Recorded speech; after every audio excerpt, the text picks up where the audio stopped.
Thank you, Chair. Ladies and gentlemen, pardon me if I'm not using a microphone, because then I'm tempted to sing and I will not pass the first round of idols. If you can all hear me at the back, I'm going to be very short. A few things about ethics and a few things about our honoured speaker, Advocate Vusi Pikoli. I believe, ladies and gentlemen, that we do have a couple of things in common. Our history went different ways. There were very, very dissimilarities, but a couple of similarities. We matriculated the same year. And if you look at both of us, you can immediately see, for our age, we're still extremely good looking.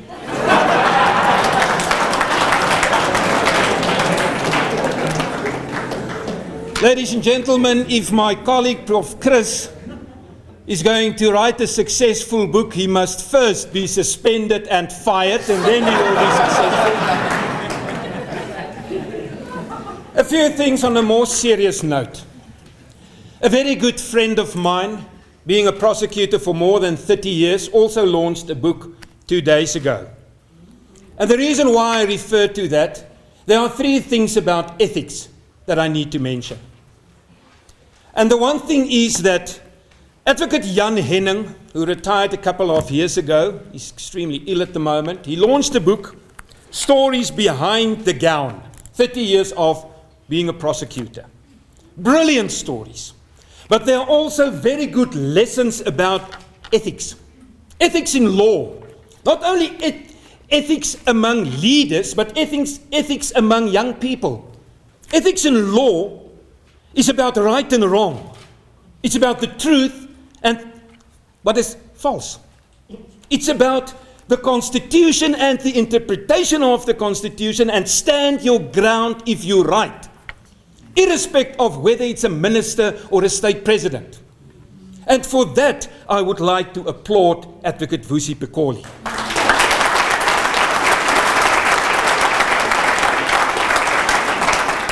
There's no better way than your former enemies, people that prosecuted under the security laws in the past, will give you a compliment.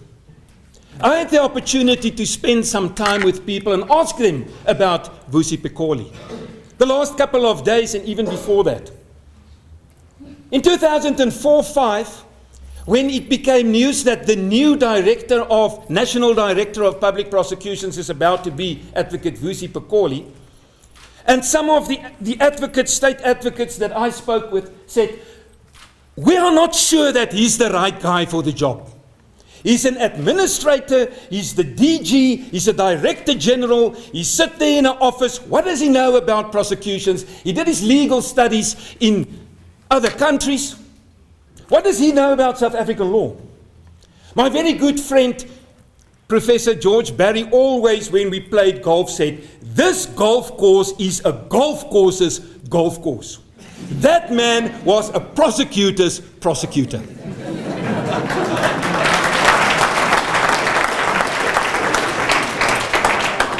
Advocate Jan Henning said the following, when they asked him about the crisis in the criminal justice system and the appointment of a number of other national directors of public prosecutions, acting and appointed people.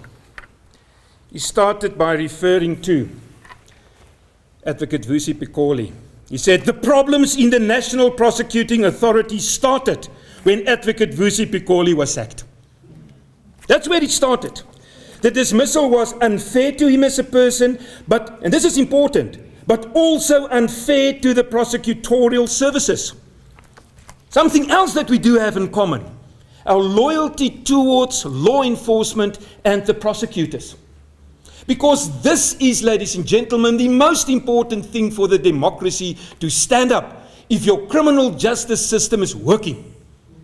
And this is what that man fought for. And he sacrificed his life. There were other people who complimented him. When the then Deputy Director of Public Prosecutions with the name of Advocate Karen de Beer, who I know for many, many years, was asked to testify at that commission, the Giguala Commission, about the fit and properness of Mr. Vusi Pikoli. And when Advocate Simelane was cross-examined by Advocate Wim Trengrove, Karen de Beer said, it's not about Pikoli or Simelane, it's about right or wrong. It's about the Constitution and the national legislation that must give effect to the Constitution, the National Prosecutors Authority Act.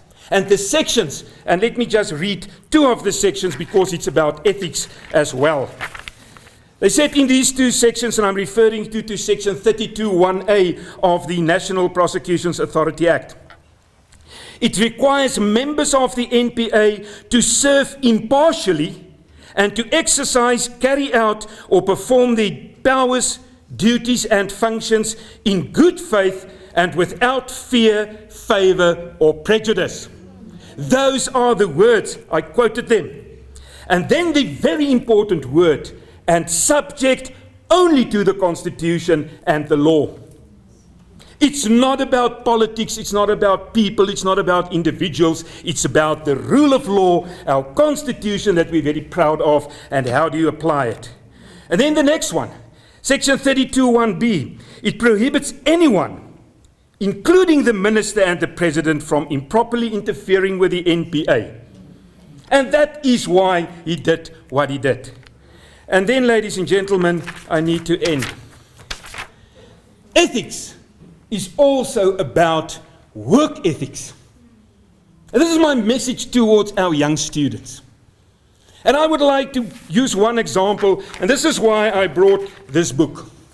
And there's the photostat copy of an application for leave. This person wanted to go on honeymoon. It's important, only 7 days. And he applied for leave. But at that stage, that was Jan Henning. This is about ethics. Jan Henning said, I was about to get married.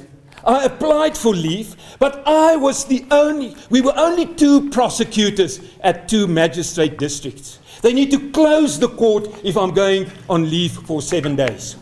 And he applied, and there you have it. And this specific magistrate said, we can't do without you. 7 days. Why do you want to go on honeymoon for 7 days?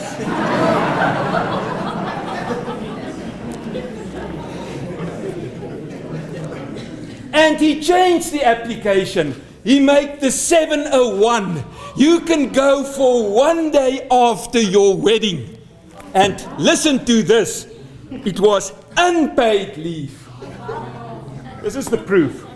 And in the story he said, my work was more important than my honeymoon. I don't think his wife agreed to that. And the last thing, ladies and gentlemen, about the ethics. You need to walk the extra mile. You need to make sure what you do is the right thing to do. Not only because the law said so, but because what's right is right and what's wrong is wrong. Ethics is not only amongst leadership because it starts at a very young age. And then you take it with you until you become a leader. Until you become, and you've been appointed to be the head of a very important and powerful organization, the prosecutors, the Directorate of Public Prosecutions.